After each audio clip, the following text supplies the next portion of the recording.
dia, abençoados do Senhor, pedras vivas, filhos amados, eleitos, escolhidos, predestinados em amor para a salvação, aqueles que são chamados herdeiros de Deus, herdeiros de todas as promessas, todo o pacto consumado na cruz do Calvário, que agora é nosso direito, constitui a nossa herança e que pode ser desfrutada totalmente por fé, através da graça do Senhor Jesus Cristo.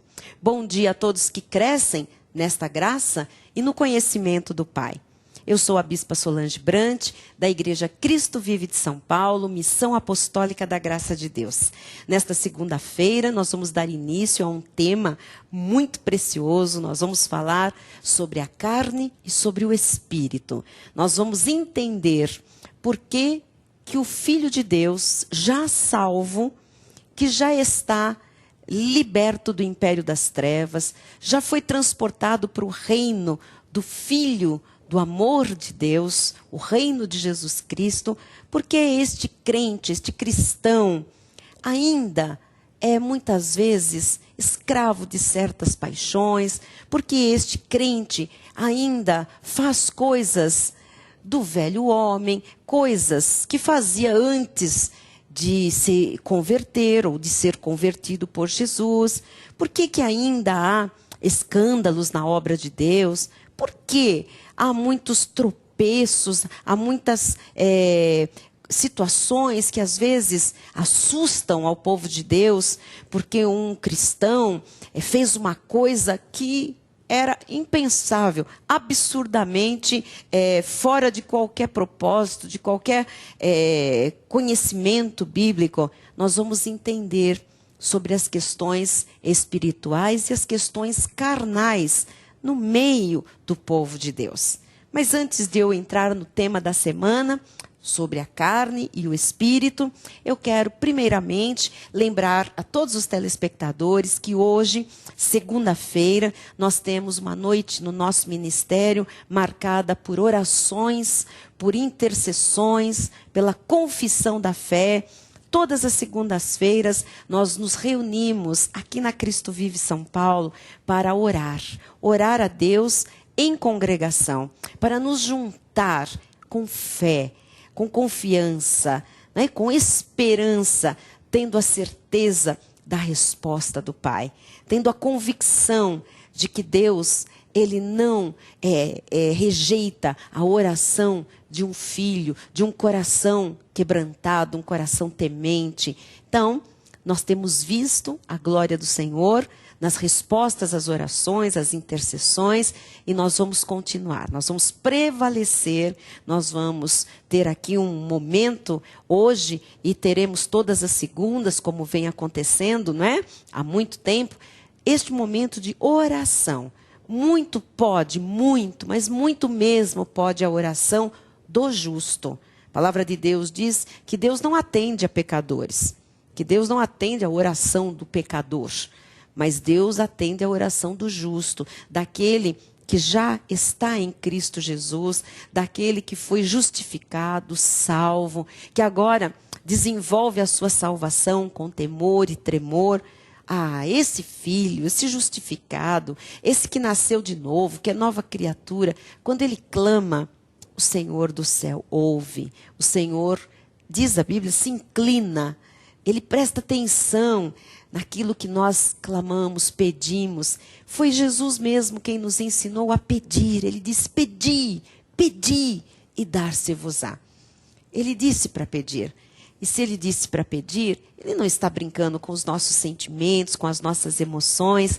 Ele vai responder, ele vai nos dar aquilo que nós estamos pedindo. Ele também disse que se os nossos filhos nos pedirem pão, nós não vamos dar pedras aos nossos filhos. Se eles nos pedirem peixe, uma carne, nós não vamos dar cobra para o nosso filho. Então, amados, se ele, que não tem pecado, não tem equívoco, se ele é bom, é da sua natureza a bondade, a benignidade, ele muito mais nos dará todas as coisas. Ele já se deu por nós, Ele deu seu Filho amado, não é? Na manifestação de Redentor, Ele esteve aqui nos perdoando, nos regenerando, remindo os nossos pecados, né?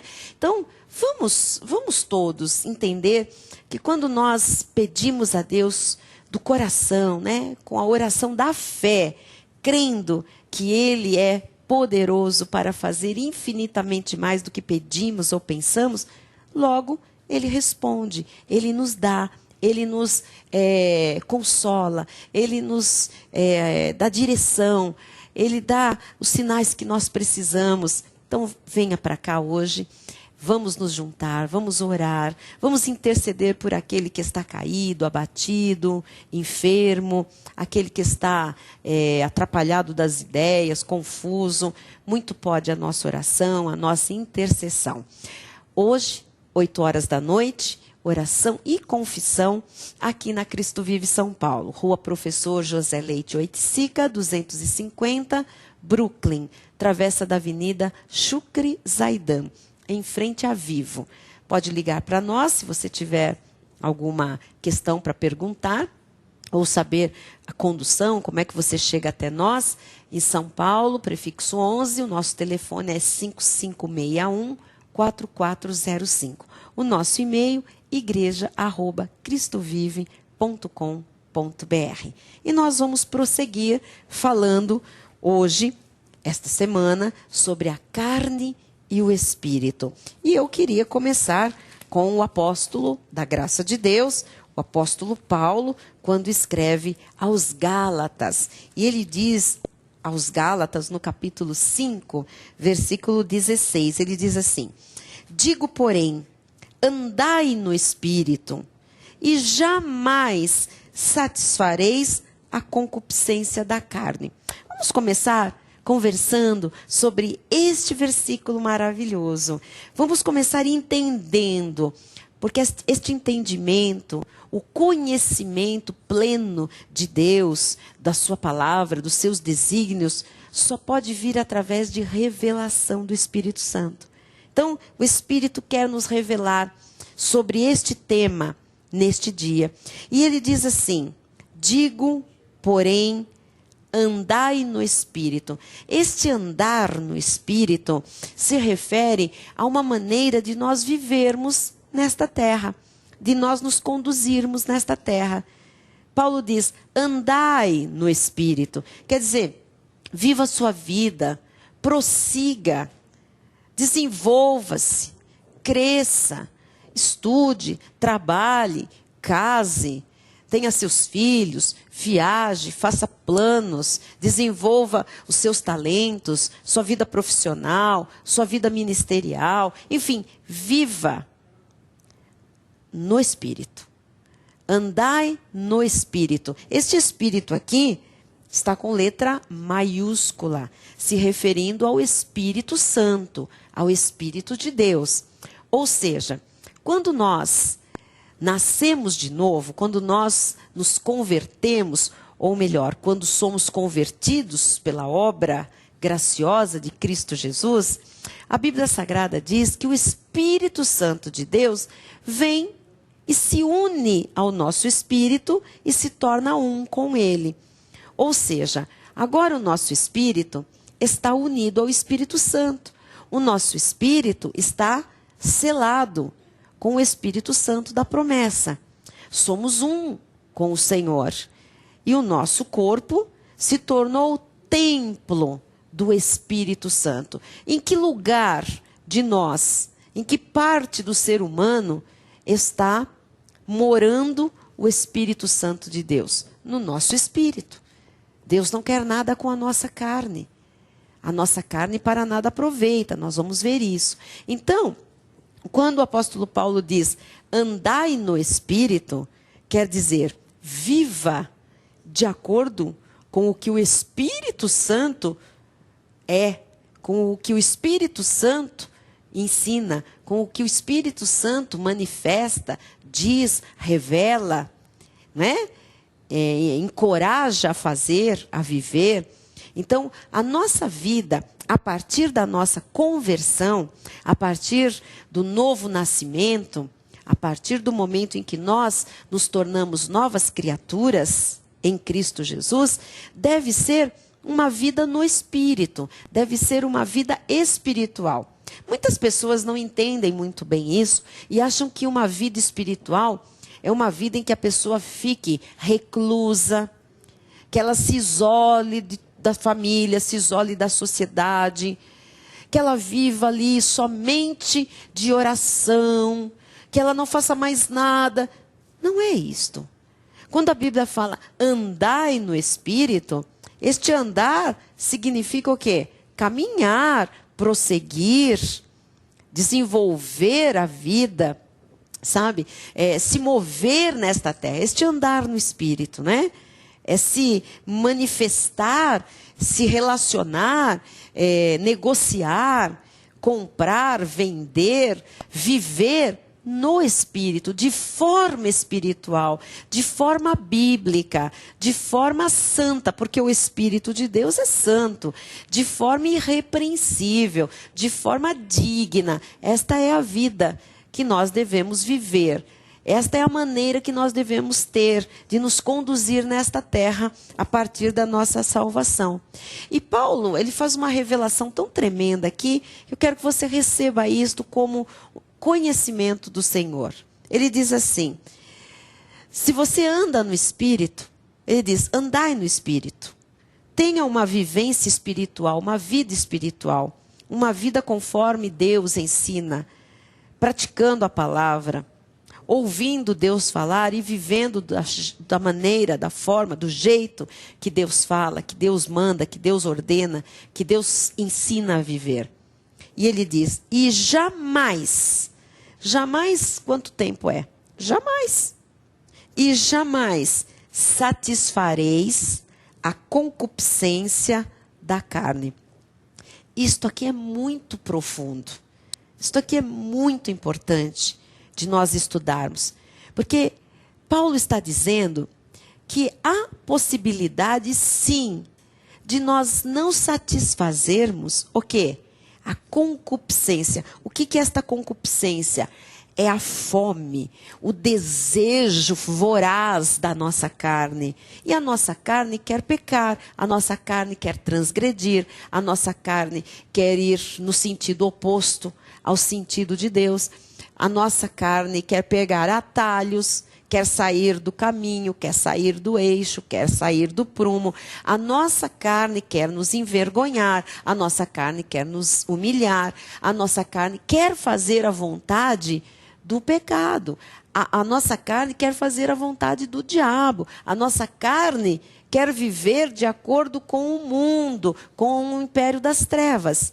E Paulo está dizendo, há uma maneira de fazermos a carne não nos envergonhar, de não nos humilhar. Como nós podemos fazer isso? Não satisfazendo as vontades da nossa carne, os desejos da nossa carne. Porque você vai conhecer pela Bíblia os desejos da nossa carne. Que apesar da nossa conversão, a nossa carne não se converte. Ela continua imunda, estragada pelo pecado. Ela continua sendo uma carne suja, uma carne que não tem nada de bom, nada que preste. É por isso que Paulo diz, olha, você tem que observar como um cristão a sua carne na questão dos apetites dela. A nossa carne tem fome de mentir, a nossa carne tem fome de falar mal, a nossa carne tem fome de soberba, de orgulho, de caminhos errados, a nossa carne tem desejos pelo ilícito. Você está entendendo? Então, se você não conhece a sua carne, você não cuida desses apetites da sua carne, de refrear esses apetites. Se você não conhece a sua carne, pode ser que um dia você diga, como eu fui capaz de fazer isso? Eu sou crente, eu sou um cristão, eu sou nascido de novo, ora, eu sou convertido, Jesus mora na minha vida. como eu fui capaz de falar isso? Como eu fui capaz de me unir a essas pessoas? Como eu fui capaz de falar mal de alguém, de um irmão? Como eu fui capaz de mentir, de dar um falso testemunho? Como eu fui capaz de roubar ou de adulterar ou de fornicar? Como eu fui capaz de trair a minha mulher, o meu marido? Como eu fui capaz de trair um amigo? Quantas vezes, amados, nós vemos estas situações no dia a dia dos cristãos. Pessoas assustadas com aquilo que foram capazes de fazer, porque nunca imaginaram que fossem fazer aquilo. Ou que voltassem a fazer algo da velha vida, do tempo que andavam sem Cristo, não é? Ainda não salvos. Então é importante saber que só há uma maneira de refrear a carne. Só há uma maneira de não satisfazer os desejos da carne, de dar comida à carne para que ela fique satisfeita, porque ela tem fome, fome de pecar, fome de errar. E qual é a única maneira?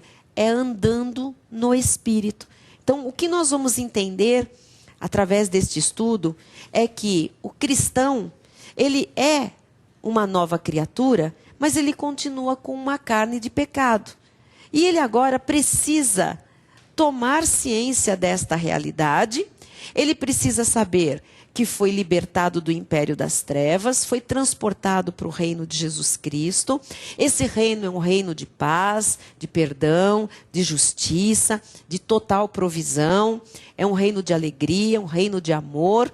E nós estamos prontos por Deus, pela obra de Cristo, para usufruir de todos os benefícios desse reino. A nossa herança em Cristo Jesus.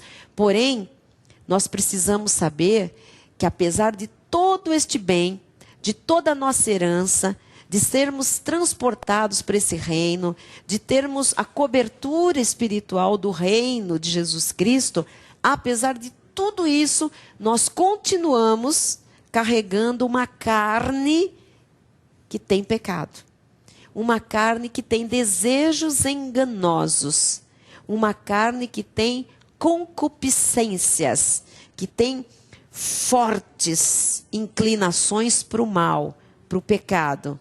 E conhecendo esta natureza, nós vamos poder, com certeza, refrear essa natureza carnal, essa natureza terrena, essa natureza que, na verdade, quer nos envergonhar, nos prejudicar, nos humilhar. E conhecendo esta natureza, nós vamos conhecer também a nossa outra natureza, que é espiritual. Então, o que o crente em Jesus precisa conhecer? Que ele agora é salvo, mas ele possui no seu corpo estas duas naturezas. Duas naturezas que são opostas, duas inclinações, duas vontades. Nós temos uma natureza carnal e nós temos uma natureza espiritual. A natureza carnal tem desejo pelas coisas erradas, pelas coisas carnais, pelas coisas profanas, pelo pecado. E a nossa natureza espiritual tem desejo pelas coisas espirituais, pelas coisas de Deus, pela Bíblia, pelo conhecimento da palavra. A nossa natureza espiritual tem desejo de louvar a Deus, tem desejo de orar. A nossa natureza espiritual tem desejo de congregar, de conviver com os santos. A nossa natureza espiritual tem o desejo de agradar a Deus, de honrar a Deus com o nosso testemunho. Então, nós precisamos compreender que até o último dia da nossa existência aqui na terra, até Jesus voltar, ou se ele não voltar antes, até o dia de nós sermos recolhidos para a glória do Senhor, nós vamos conviver todos os dias, todo o tempo, com essas duas naturezas que o crente em Jesus possui. A natureza espiritual e a natureza carnal. E é isto que Paulo vem alertar aos crentes da Galácia, aos Gálatas. Ele diz: digo, porém, andai no Espírito, vivei no Espírito, tenha a tua vida espiritual, sabe, ativada, e jamais satisfareis a concupiscência da carne, os desejos, a fome da carne. No versículo 17 ele diz: porque a carne milita contra o espírito. O que é milita? Guerreia, luta, faz guerra contra o espírito. A carne milita contra o espírito e o espírito contra a carne. E por que há uma guerra entre a carne e o espírito e a carne? Porque são opostos entre si. Opostos. Então, a minha carne é oposta ao Espírito de Deus que habita em mim. Então, a minha vida espiritual, ela é totalmente divergente da minha vida carnal. E essas duas naturezas, carnal e espiritual, militam, guerreiam, lutam. Amados, ouçam. Não é uma guerra de vez em quando, com data e hora marcada, com local definido. Não. O que nós vamos entender é que esta guerra entre o nosso espírito e a nossa carne é uma guerra constante, diária, contínua, porque nós temos em nós estas duas naturezas e elas convivem em nós, mas são opostas. Ou seja, há uma guerra entre as coisas de Deus e as coisas da carne. O tempo todo. O espírito quer uma coisa, a carne quer outra. E é isto que nós precisamos compreender. Porque se esta guerra, e aqui está dizendo Paulo que é uma guerra contínua, o espírito milita contra a carne milita contra o espírito, porque são opostos entre si. E esta guerra entre carne e espírito, nós, conhecedores desta verdade, nós vamos escolher, nós vamos optar, nós vamos, na verdade, definir quem a cada dia ganha esta guerra. Hoje, você pode pensar, até este horário, quem ganhou a guerra até agora? Porque, amados, desde a hora que nós estamos acordando, temos ciência do nosso dia, já começa uma luta muito grande. A nossa carne quer tudo que é errado, a nossa carne não quer trabalhar, às vezes por conta de um cansaço físico, mas o cansaço físico é natural. Todos nós que trabalhamos, estudamos, corremos, vivemos nessa cidade agitada, hoje, no século XXI, todos nós temos um cansaço natural. Mas a carne não é o cansaço natural. Quando nós falamos de carne, é o desejo da carne. Qual é o desejo de muita gente? Não ir trabalhar, inventar uma desculpa, contar uma mentira, pegar um atestado mentiroso, forjado, pagar para alguém falar alguma coisa, assinar uma dispensa médica. Veja, isto que é? Isto é o desejo da carne. Então, até agora, nós já tivemos muitas lutas interiores entre o nosso espírito e a nossa carne. Contra a verdade, a carne lutando contra, um sorriso, uma harmonia familiar. Há pessoas que acordam e a carne já está ali, com fome de guerra, de briga, de contenda. E as pessoas não conhecem essas duas naturezas, não sabem que podem ter domínio sobre a carne, e muitas vezes a carne está ali solta, com esta vontade de guerra, de briga, de ofensa, de discussão, está com esta vontade exacerbada, este apetite, esta concupiscência, e a pessoa então abre a boca e ali muitas vezes já começa o seu dia com a família se degradando, se degradeando, com a família ali se ofendendo, sai um para estudar de cara feia, o outro que bate a porta, o outro. Isto é o quê? Carne. As pessoas precisam aprender que muito do que se diz é o diabo lá em casa, é o diabo lá no meu escritório, é o diabo. Muito desta coisa de que é o diabo, não é o diabo, não. O diabo está ganhando aí fama e não é o diabo. É a carne dos crentes, é a carne dos cristãos. Então, eu queria que você começasse a entender que dentro de você há uma luta muito grande, há uma guerra mesmo. Todos os filhos de Deus, todos, têm estas duas naturezas que vivem em guerra constante. A natureza carnal e a natureza espiritual. Durante estes dias, nós vamos entender melhor sobre isso e vamos aprender da parte de Deus como andar no Espírito, viver no Espírito e vencer todas as concupiscências da nossa carne, sendo em todas as coisas, de fato, mais do que vencedores. Amanhã tem mais, não perca estes programas da semana. Em nome de Jesus. Bom dia.